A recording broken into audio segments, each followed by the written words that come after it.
Siya po si Rose Ann, isang tindera ng karinderya dito sa Naga. Mga kalingap, sa murang edad, siya po ay nagtatrabaho na dito. Nang aking lapitan mga kalingap at tanungin tungkol sa kanyang sarili, ito po ang aking natuklasan sa kanyang buhay. Mga kalingap, panoorin po natin ang Kabuang Vlog. Ilang taon ka na? 17 po. Matagal ka nang nagtatrabaho dito? Hindi po, bago lang. Nag-aaral ka pa? Ako. Bakasyon naman po. Ay, tuwing bakasyon na nagtatrabaho ka. Ngayon lang naman po kailangan. Yan mga kalingap po. Isang masipag na bata. Ilan kayo magkakapatid? Dalawa lang. Yung isa lalaki. Ano ang magulang mo? Single parent po. Single parent? Napatay po si Papa nung bata po ako, mga 4 years old. Tapos iniwan na yung mama ko doon kay lola ko po. Tapos doon pa ako lumaki. Ba't namatay? Yung sabi daw po, nakamal lang pong nasa taga po talaga ako, taga Bulacan. Tapos umuwi lang po kami dito dahil po napatay yung papa ko. Tapos ganoon po. Tapos si mama, ganito lang po yung kamay din niya na nabubukas. Bakit na-stroke? Hindi po, yung bata pa daw po kasi siya, yung linalawayan niya po siya palagi. Parang naligas po siya. Kasi po ako nagtatrabaho. Pero ngayon lang naman po, pero kasali naman po kami sa purpose. Saan kayo sa Tigaon? Sa Kalaykayon po. Staying ka dito. Ngayon, yung family mo, kumusta naman sila? Okay naman? Hindi ko po alam. Si mama po may UTI daw sa bahay, sabi ni Tito. Masipag po na bata na nagsisikap para sa kanyang pag-aaral. Masasipagan mo lang. Ano yung pangarap mo sa buhay? Ano po? Wala po akong nalaman. Siguro teacher po. Teacher, siyempre, pag mga ganyang edad mo, may mga pangarap na yan. Sana matupad mo yung pangarap mo. Starax TV ang pangalan ko. Team Kalinga po. Charity vlogger kami. Okay lang ba siya na binablog kita? Okay lang? Para makilala ka ng mga viewers. Malay mo may tumulong sa'yo kasi ikaw pala ay ulan ng tatay. Namatay na pala yung tatay mo. At yung nanay mo naman may kapansanan. So bali ikaw yung nagtatrabaho ngayon. Makatulong ka sa nanay mo para sa pag-aaral mo. Nagtatrabaho din po si mama gaya ng pagtatanim ng mais. Ganun. Nagtatanim ng mais. Yung mga trabaho po sa amin. Ikaw nagtatrabaho ka rin ba ng mais? Pero ngayon lang po hindi. Pero pag nandun po ako, pag may tataniman, nagtatanim din po ako. Minsan ba okay lang ba sa'yo? Minsan madalaw kita sa inyo, sa bahay nyo. Alay mo, isa ka sa matulungan namin. Di po ba? Malay mo, isa ka sa mga patulungan ng Team Kalinga. Buti nga ikaw nagtatrabaho. Ibang kabataan, hindi nagtatrabaho. Nagtatrabaho dito ang pagkakasweldo ang gusto nila, lalayas. Layas. Buti ikaw, Ito yung napasok dito bata na talagang masipag. masipag po matyaga po. Wala siyang tigil, kahit sinasabihan namin, tulog ka na, magpahinga ka na, isa natulog. Masipag ka pala. Yun, maganda yun.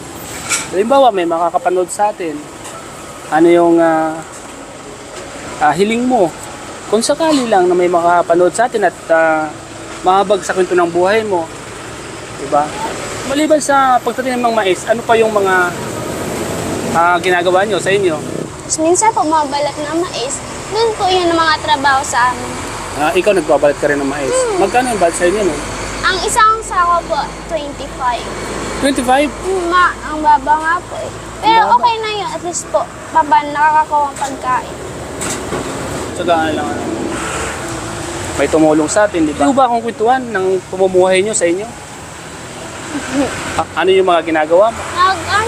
Pag papasok po ako, yung dati po, yung na grade 7 pa lang po ako. Ako po yung parang nagpaparal na lang sa sarili ko.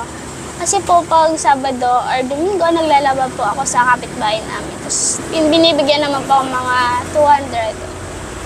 Tapos up to Lunes po and up to Friday, baon ko na po yun. Tapos minsan bumibigay ako mamang pambiling bigas. Ganun po. Pero ngayon kung hindi na po. Magtulong ka muna sa mama mo at tapusin mo yung pag-aaral mo kasi sayang naman. Mas maganda pa rin yung may pinag-aralan ka. Nga po. Kasi pag hindi ka nag-aral, ang kalalabas na either na mag-asawa ka o ganito yung magiging trabaho mo habang buhay, di ba? Pero pag may pinag-aralan ka, maraming magbabago. Makapagtrabaho ka sa mga company na pwede mong pasukan.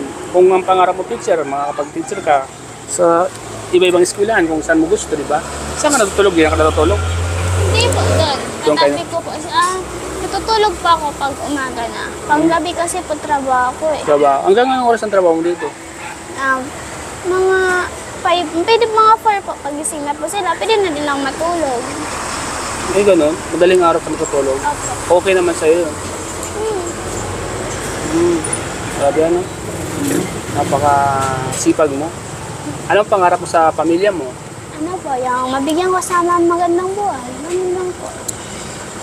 Yung kapatid mo, anong pangarap mo sa kapatid mo? Ano po, yung masunurin sa magulang yung pangarap ko po. Yung magtino po ba? Magtino siya, ano? Tigas kasi po ulo nun eh. At pala kami nag-away nun. Bakit? Nagsasagot kay mama. Ikaw di ka nagsasagot. Di naman po, depende po. Normal lang. Buti alam mo na yung mga ganun, ano?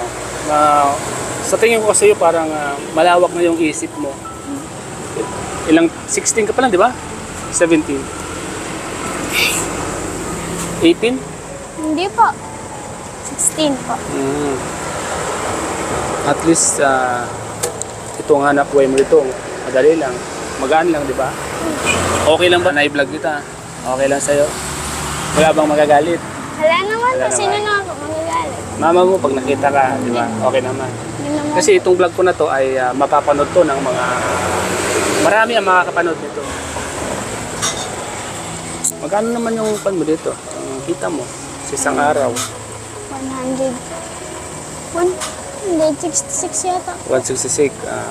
Okay lang yan. At kahit pa paano ay Oo nga po. mayroon May ka naman, kita. may kita ka naman. Ano? Kaysa po mag-upo lang sa bahay. Wala naman yung mga Anong maipapayo mo sa mga kabataan na katulad mo na sa ngayon ay instead na maghanap buhay na katulad ito, nagbubulak-pul sila. magtrabaho din po sila. Para may maabot po. Ganun. Tulungan nila yung magulang nila, ano? Yung tatay mo pala, wala na, ano? Namimiss mo ba yung tatay mo? Nakita mo ba siya? Di mo na siya nakita. 4 years old po ako nawala nun. Yan na. Tapos iniwan pa ako nila kay Lola. Tapos bumalik po sila mga 11 na yata po ako. Tapos yun, dalaga na po ako. Hindi, anong pan sa'yo? Anong kwento sa'yo ng mama mo? Kwento. Tungkol sa papa mo. Sabi daw po, di ko pa naintindihan. Sabi daw na, saksak dahil dun sa may kumatok daw sa amin. Tapos, dilinabas daw naman po ni Papa. Tapos, nakamalan lang naman daw po siya kasi nakaubad din daw po si Papa.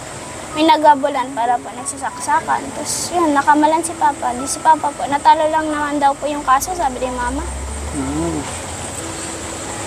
Nakalabas agad din naman daw po yung sumaksak. Yun po ang sabi sa kanya, Mama. Nakaka-classmate ka na may mga magulang, kumpleto. Minsan ba, iniisip mo na sana kumpleto din yung magulang mo? Iniisip mo na, Opo. hayaan mo na, wala man yung papa mo. At least, andyan naman yung mama mo. Nabantayan ka nun. Opo. At mabait ka. May naikwento ba yung mama mo na kung kanino ka nagmana? Si Papa daw po. Dahil mabait, mama mo ka. Siguro po. 16 years old ko pa lang, Hindi nila alam. Yun na. Magsi-16 ba lang po ako? Lulungkot ka ba? Pag napagkukwentuhan natin yung mga gano'n? Medyo pa. Medyo. Sige. Magsi-16 pa lang po ako sa June 1. June 1. Roseanne, Roseanne, payo ko sa'yo. Mag-aaral kang mabuti, Mag-aaral kang mabuti. Pagpatuloy mo yung pangarap mo. At yung pagiging mabait mo. Kasi, unang approach ko sa'yo dyan, kumbaga, magalang ka, yun. Napaka-approachable mo, hindi ka masuplada. Kaya, dahil hindi ka natakot sa akin. Ang katakot kayo. Sige, bigyan kita ng kuwan mo, pandagdag ng kita mo, Pangdagdag kita mo, at paano makakuha ka. Pandagdag pambili ng cellphone mo. Yan, 1K. Thank you po. Para, yan, may 1K ka na. Ilan na lang ako? 3K. Oh. At malay mo may makapanood ng vlog natin at sagutin yung kulang niyan.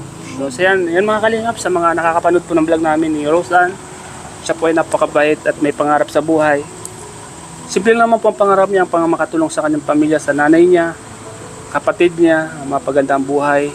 Siya nagsisikap siya kahit na ang pangarap niya magka-cellphone. Yan sa mga nakakapanood naman ng vlog ko. Baka naman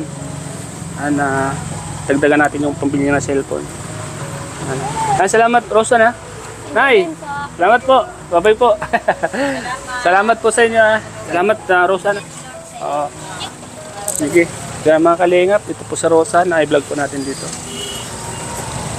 Thank you po sa inyong lahat. At meron naman po tayo natulungan. Meron tayong natulungan na bata.